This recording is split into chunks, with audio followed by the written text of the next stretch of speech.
Hello all, welcome back. మా తాతలు నేతులు నాకారు, మేము వాళ్ళు మూతులు నాకుతున్నామని ఒక సామెత ఉంది. అగ్రవర్ణాల్లో చాలా కుటుంబాలు, వేల కుటుంబాలకి వందల ఎకరాలు ఉండేవి ఒకప్పుడు మా ముత్తాత కాలంలో.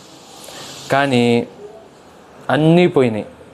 ఎలా పోయినాయి అనేది చెప్తాను. ఈరోజు ఈఎంఐలు కట్టబట్టి అవన్నీ గుర్తు చేసుకుంటుంటాం, అవి ఉంటే బాగుండేదని. ఫస్ట్ ఉద్యోగాలు చేసేవాళ్ళు కాదు వాళ్ళెవరు. ఇంట్లో కూర్చోవడం, విందులకి, వినోదాలకి, పెళ్ళిళ్ళకి, చావులకి అన్నీ అమ్మేయడం, అవసరానికి అమ్మేయడం. మా నాయనమ్మ చెప్తుంటుంది, నెయ్యి అమ్మే ఆమెకి సంవత్సరం నేతి డబ్బుల కోసం 1 ఎకరం రాసిచ్చారంట. ఆ రోజుల్లో తెలివి అలా ఉండేది, ఇచ్చేశారు.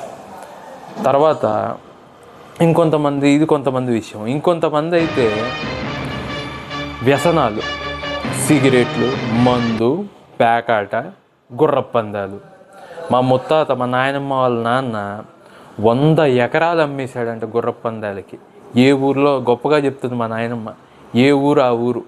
చెన్నై అయితే చెన్నై, హైదరాబాద్ అయితే హైదరాబాదు. బిడ్డింగ్లు అనేవి ఉండేవంట, బెల్ట్లాగా పెట్టుకునేవి. అందులో కట్టలు డబ్బులు పెట్టుకొని ఆ ఊరికి వెళ్ళిపోయి ఆ డబ్బులను తగలేసి వచ్చేసేవాళ్ళంట. అలా కొంతమంది నాశనం అయిపోయారు. మరికొంతమందికి దానం చేసే చెయ్యికి అద్దు అడుపు ఉన్నదన్నట్టు ఎవరికి పడితే వాళ్ళకి దానం చేసి మొత్తం కోల్పోయారు. ఎలా అంటే, అయ్యా మాకు కష్టం వచ్చింది అంటే ఆలోచించకుండా నిజమా అబద్ధమా అని దానాలు ఇచ్చే ఎకరాలు చివరికి పాచి పని చేసే స్థాయికి పడిపోయింది వాళ్ళ లెవెల్. అలా కొంతమంది కోల్పోయారు. నేను చెప్పొచ్చేది ఏంటంటే, ఇప్పటికైనా డబ్బుని జాగ్రత్త చేసుకోవాలి, సంపాదించిన దాన్ని దాచుకోవాలి. ఇది నేను చెప్పేది. అది చేసుకుంటే బాగుపడతారు.